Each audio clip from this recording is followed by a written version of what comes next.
Brothers and sisters, we'll do this as many times as you need. Now, I'm talking to my brothers and sisters, the true Israelites. Nobody else. This ain't for anybody else. If they just happen to watch, they'll just be watching. The book of Genesis 17:1. And when Abram was 90 years old and 9, the Lord appeared to Abram and said unto him, I am the Almighty God. Walk before me and be thou perfect. Walk before me and be thou perfect. Question: what does it mean to walk before him? How do you walk before God? How? Let's go. Wait a minute. The book of 1 Kings 9:4.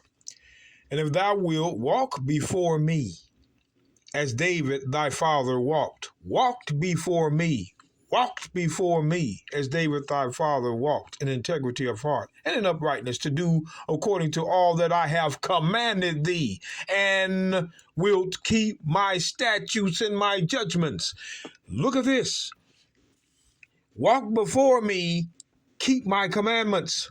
Walk before me, keep my commandments. Now watch this now. Let's go right on back to the book of Genesis. Genesis 17. Watch. Walk before me in integrity of heart. But look, Genesis 17 and verse 1. And when Abram was 90 years old and 9, the Lord appeared to Abram and said unto him, I am the Almighty God. Walk before me and be thou perfect. Yes, sir. Walk before me. So to walk before God, according to chapter and verse, was to keep the commandments. And did Abraham do that? Did Abraham keep the commandments, brothers and sisters? Yes, he did. This is the book of Genesis, chapter 6 and verse 5. Because that Abraham obeyed my voice and kept my charge, my commandments, my statutes, and my laws. Yes, sir. Abraham kept the law. Abraham kept the law. He walked before God. He kept the law, because that is what it meant to walk before God. Now, it's interesting. I want you to look at this. Again, I'm just doing this. The book of Genesis 17:1, for those who are slow. And when Abram was 90 years old and 9, the Lord appeared to Abram and said unto him, I am the Almighty God. Walk before me and be thou perfect. Let me tell you something. It's a man in the Bible that did this, and we're going to show you. You Christians that come on here with your weak,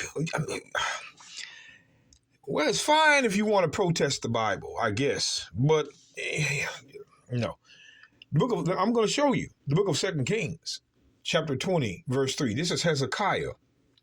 I beseech thee, O Lord, remember now how I have walked before thee in truth and with a perfect heart. A man walked before God in truth. The truth is the law. Wait a minute, let's look at this truth, and we're going to come back. What is truth? Psalms 119, I have walked before thee in truth. Because, the Christians are so slow, they think truth is anything. That's why we take them to chapter and verse, so they can get out of our way. Every time you come, we're going to bring chapter and verse. What is truth? Psalms 119, verse 42. Thy righteousness is an everlasting righteousness, and thy law is the truth. The truth is the law. Thou art near, O Lord, and all thy commandments are truth. So the truth is the law. So when Hezekiah said in the book of 2 Kings, don't tell us the law can't make you perfect. He's ignorant. The book of 2 Kings, chapter 20 and 3. Hezekiah says, I beseech thee, O Lord, remember now how I have walked before thee in truth and with a perfect heart, and have done that which is good in thy sight. And Hezekiah wept sore. Hezekiah walked before God in truth, which is the law, and with a perfect heart, just like he asked Abraham to do. It's people that are walking before God, keeping the law with a perfect heart. So the law makes you perfect in heart. We don't care. Look, 1 Kings 8:61. 1 Kings. Brothers and sisters, we believe people troll our channel just to you know what I'm saying, see if they could be acknowledged. But we don't care about that. We'll block them every time. Every time they make a new channel, a new name for a channel, we're going to block you. You know, your comments are never going to get read. So you can keep trolling, but nobody will ever see you because that's your story. Or nobody. The book of 1 Kings 8:61.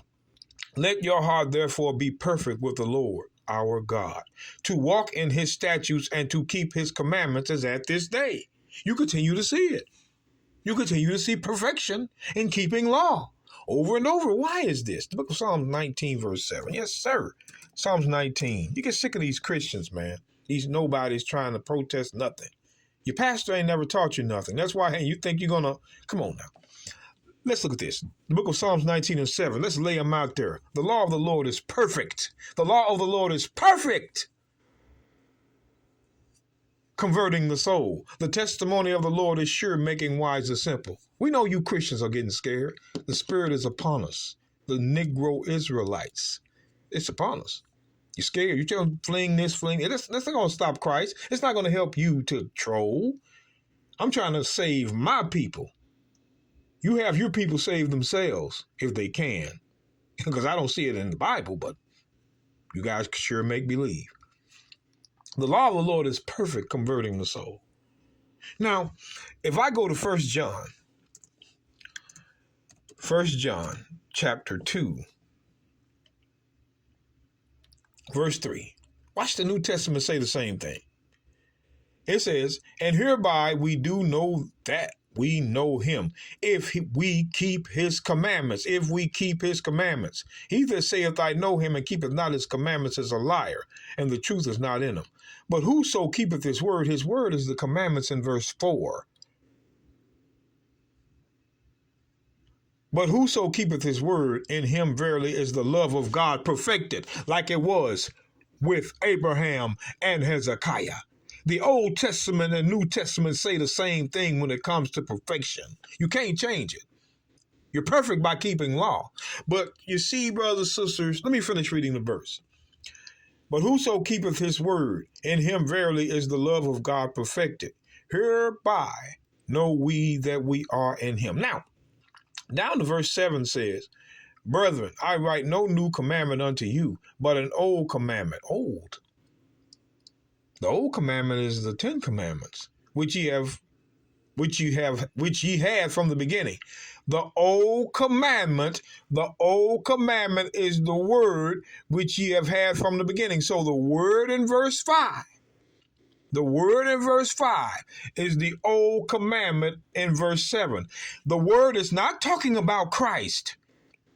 These ignorant Christians, that word is Christ. No, the word is proven as the law. Can't change it. Now let's go to the book of Hebrews chapter 10.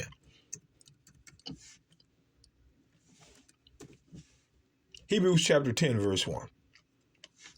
Now it says, for the law having a shadow of good things to come, and not the very image of the things, can never with those sacrifices,